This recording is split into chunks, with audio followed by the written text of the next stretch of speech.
Bonjour. Prenez place, s'il vous plaît. Bonjour, monsieur. Bonjour.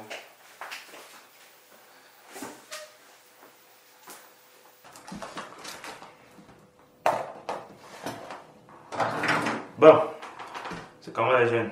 Ça va. Ok. La dernière fois qu'on s'était vu, je vous avais dit que votre projet était fantastique. Le meilleur. Il y a eu beaucoup de personnes comme vous qui sont passées ici avec des projets. Et je vous rassure que le vôtre, c'est le top des tops. Et il était question pour moi d'échanger avec les bailleurs par rapport à ce qu'ils pouvaient faire de ce projet. Et je suis un homme de parole, c'est ce que j'ai fait. Malheureusement, pour nous, ces bailleurs ont trouvé des éléments qui ne leur permettent pas de financer le projet. Cela n'a pas été facile pour moi de recevoir une pareille nouvelle, et plus dur encore de vous la transmettre. Tout ce que j'ai à vous dire, c'est que vous êtes encore jeune, vous avez du talent, vous avez l'avenir devant vous. Aujourd'hui, ici, ça n'a pas marché, mais peut-être ailleurs, ça pourrait marcher. Parce que je sais que vraiment, vous êtes mis à fond pour que votre projet aboutisse, mais c'est ça la vie. Je ne vais pas prendre tout votre temps. Tout ce que j'ai à vous dire, c'est vraiment bon courage et bonne chance dans la suite.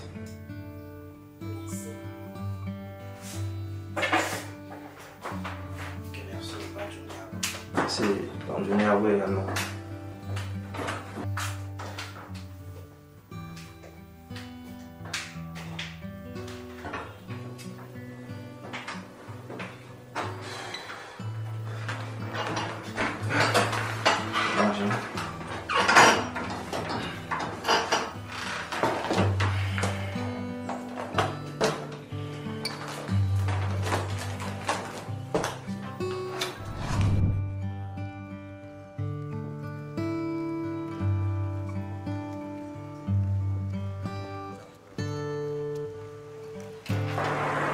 Vraiment, moi, je ne sais pas où je vais encore trouver la force pour courir. Ça, je ne te le cache pas. Je suis fatiguée. Je suis épuisée. Est-ce que Dieu nous voit même? Est-ce qu'il est au courant de tout ce qu'on traverse? Hein? Comment on peut dire que nous sommes les enfants de celui qui a tout et on souffre autant? Pourtant, ceux qui ne le connaissent pas, ils réussissent. Ils réalisent des espoirs. Pourtant, nous, on part d'échec en échec, échec en échec. Et nos CV sont gravés de la mention échec. Je suis fatiguée. En tout cas, ma soeur, Dieu dit dans sa parole que sa main n'est pas trop courte pour agir, ni ses oreilles trop dures pour entendre. C'est vrai que c'est vraiment difficile à croire. Parce que sincèrement, moi-même, je suis fatigué. Je crois vraiment qu'il faut qu'on s'asseye et qu'on trouve une solution définitive par rapport à ça. Gros, c'est gros, sincèrement. Sur ce, passe une bonne soirée.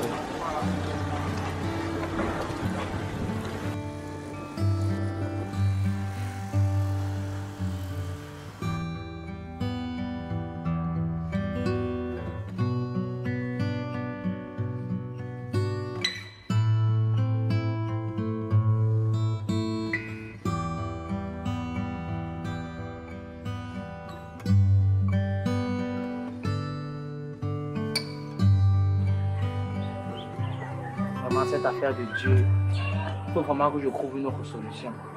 Parce que soit il est sourd, soit il est aveugle, soit ce sont les deux. Je suis fatigué, sincèrement. Alors comme ça, il est sourd, soit aveugle, ou même les deux. Qui est-ce? Je suis ce que tu as appris de Dieu et que par la dureté de ton cœur refuse de mettre en pratique. Je suis ce que tu sais déjà, la sagesse de Dieu. Je ne sais pas. Tu as raison, le poids de la souffrance rend parfois insensé. Il serait mieux de finir la phrase. Ce sont vos péchés qui l'éloignent. Que ferais-tu si jamais vous réussissez? Avec tout ce que j'ai investi dans cette affaire, je ne vois pas ce que je ferais de mal si je prends les plus grands revenus. D'autant plus que je dois m'acheter une voiture. Je dois construire ma propre maison, je dois me marier. J'ai tellement de choses à faire. Et ta sœur alors? Ah, car celle-là, c'est juste une sœur de l'église. Si beaucoup fréquentaient, donnaient des maisons, c'est qu'elle aurait déjà construit des villas.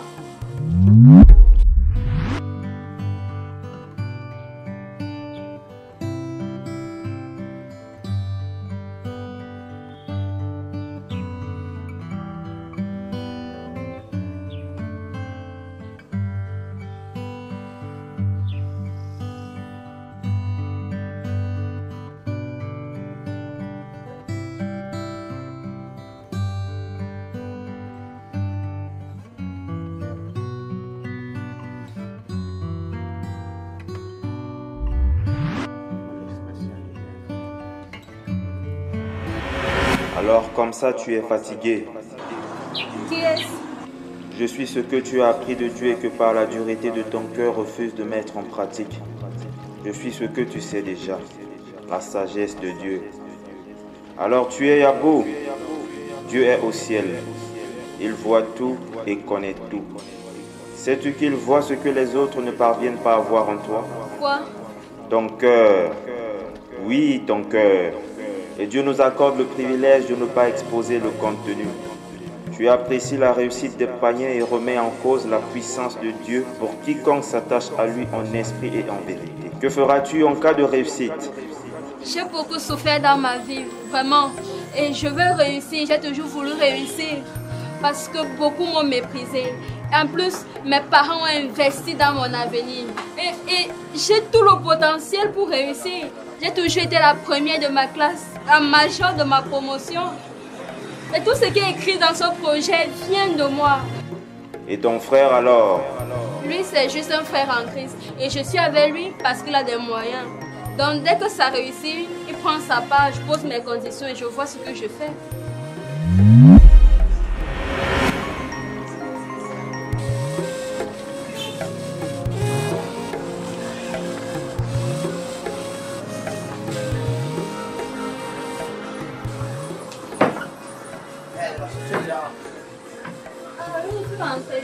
Tu marches vite, hein? Non, c'est mon cousin qui est taximan qui m'a amené.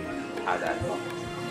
En fait, sur la route, mon cœur me demandait de te parler. Ok, frère.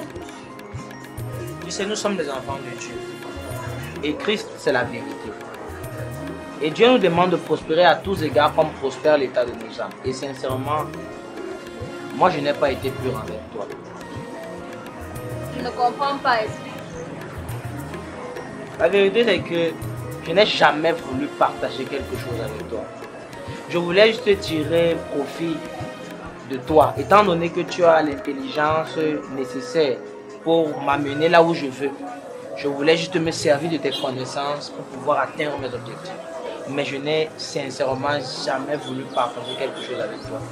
Et tout ce temps on priait, c'est vrai, mais c'est pas que Dieu n'écoutait pas. Le fait d'y réaliser le problème, c'est moi. Et sincèrement, je m'excuse pour ça. Je m'excuse. Toi-même, tu dis que tu es bête. Je suis contente d'en sortir, commence à moi. Ah, non, ne me regarde pas comme ça, ta gueule. En fait, ça ne vient pas seulement de toi, le problème vient aussi de moi. Parce que la vérité est que moi, j'étais avec toi seulement à cause de tes moyens. Tu sais que je suis pauvre, donc je ne pouvais pas aller loin. Donc du coup, je voulais me servir de tes moyens pour atteindre mes objectifs. Sinon, moi-même, je m'excuse. Mais c'est quand même que tu es pauvre, hein, ma mère. Merde! Regarde la maison. Et blague aussi, non? Égalisation, non? Je crois que tu vas m'insulter, je vais te laisser. Non, mais sérieux. La Bible dit, là où 2 ou 3 sont réunis en mon nom, je suis là. Et la Bible dit également, là où si 2 personnes sur la terre s'accordent d'un seul cœur pour demander quelque chose à Dieu, lui qui est dans les cieux, il exauce. Hein? Alors je pense que si nous sommes maintenant prêts et d'un cœur pur, on demande à Dieu quelque chose, il va nous donner. Alors je crois qu'il faut prier. Ok, bah alors chercher ton foulard.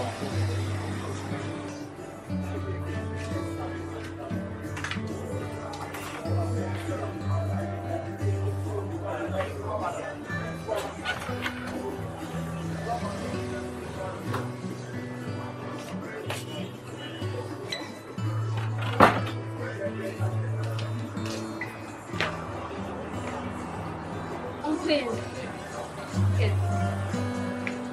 Père éternel, nous te demandons pardon parce que nous n'avons pas obéi à ta parole, nous n'avons pas marché selon ta voie. Alors nous avons connu des échecs. Seigneur, pardonne-nous vraiment. Et nous te disons infiniment merci parce que tu es amour et c'est parce que tu nous aimes que tu as décidé de parler à chacun de nous afin de nous ramener sur le droit chemin. Papa, nous te glorifions pour tout ce que tu fais pour nous. Nous relâchons ce projet entre tes mains, Seigneur. Papa, nous sommes là, cette fois-ci d'un cœur pur, d'un seul cœur, Seigneur. Nous te demander d'aider pour ce projet. Aide, Seigneur, Papa, touche le cœur de cet investisseur à notre faveur. La Bible déclare que les cœurs des rois sont entre tes mains. Papa, agis et manifeste-toi. Au nom de Jésus, nous avons prié. Amen. Qui appelait?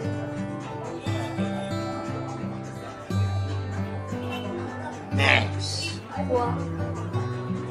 C'est l'investisseur qui appelait.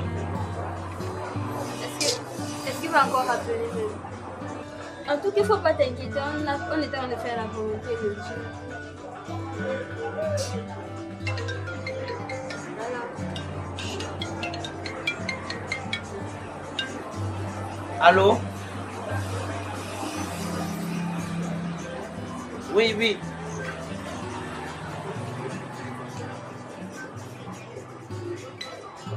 Demain, 8 h. D'accord, non, oui, elle est à côté de moi, elle est à côté de moi. Oui, je lui passerai la bonne nouvelle. Ok, merci, je vous souhaite une agréable soirée.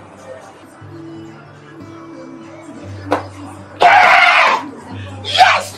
L'investisseur m'appelle, il dit qu'on passe demain. Suis d'abord! Les bailleurs, il dit que les bailleurs, il a dit que c'est déjà bon. On va boire.